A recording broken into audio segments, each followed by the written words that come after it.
Fandangles, fandangles, fandangles, fandangles, fandangles, fandangles, fandangles, fandangles. Hello, my name's Alicia Fawkes and this is my video on Peter's Fandangles, the ice cream recently launched by Peters. The sources that were used in the background section of this advertising brief was prominently the official Peters ice cream website. Primary research was also conducted in this section in the form of asking consumers what kind of benefits this product possessed. It consisted of 3 questions. 1. What do you like about the product?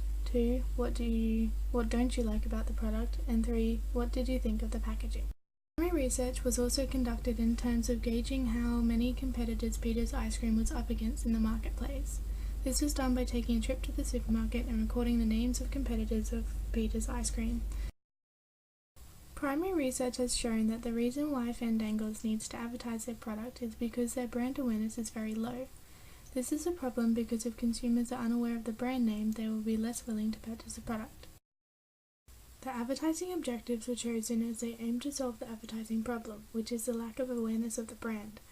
Chitti et.al. in the book Integrated Marketing Communications states that advertising objectives must follow the 5 SMART criteria in order to be successfully measured, in which the objectives in this brief do indeed follow. In the article Winning at Retail, Research Insights to Improve the Packaging of Children's Products, Scott Young states that children can have a huge influence on purchase decisions, especially in the supermarket. Children thus are one market that Fandangles ice cream could be targeted towards, due to the fun and bright packaging of the product and the brand nature.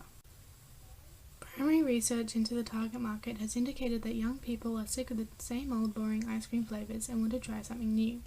This is why the age bracket of 15 to 25-year-olds was chosen, as they are often the first age group to try out new things. The official Facebook page of Peters Fandangles was researched in order to discover what the brand means to the target audience. The page had a list of beliefs that the company felt very strongly towards, and this is what they wanted their brand to mean in the eyes of its consumers. The article 10 Trends in Generation Y states that many young people are facing tough times and are moving back home to save money, even though they already have a job. This is allowing them to return to their childhood years for comfort. It takes them back to a time when everything was possible, gaining the courage to go back into the real world and find their own path.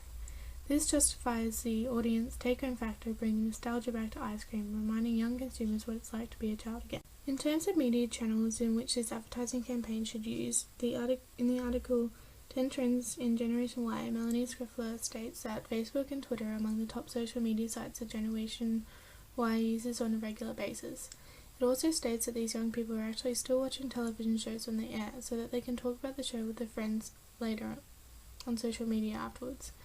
This means that both social media and TVC media can be adopted in order to reach a target market. Belch et.al. states in the book Advertising an Integrated Marketing Communication Perspective that a budget allocation technique which is used in the advertising industry is allocation based on market share goals. As one of the objectives for this advertising campaign is to increase market share, this technique will be useful in providing the most accurate allocation of the budget.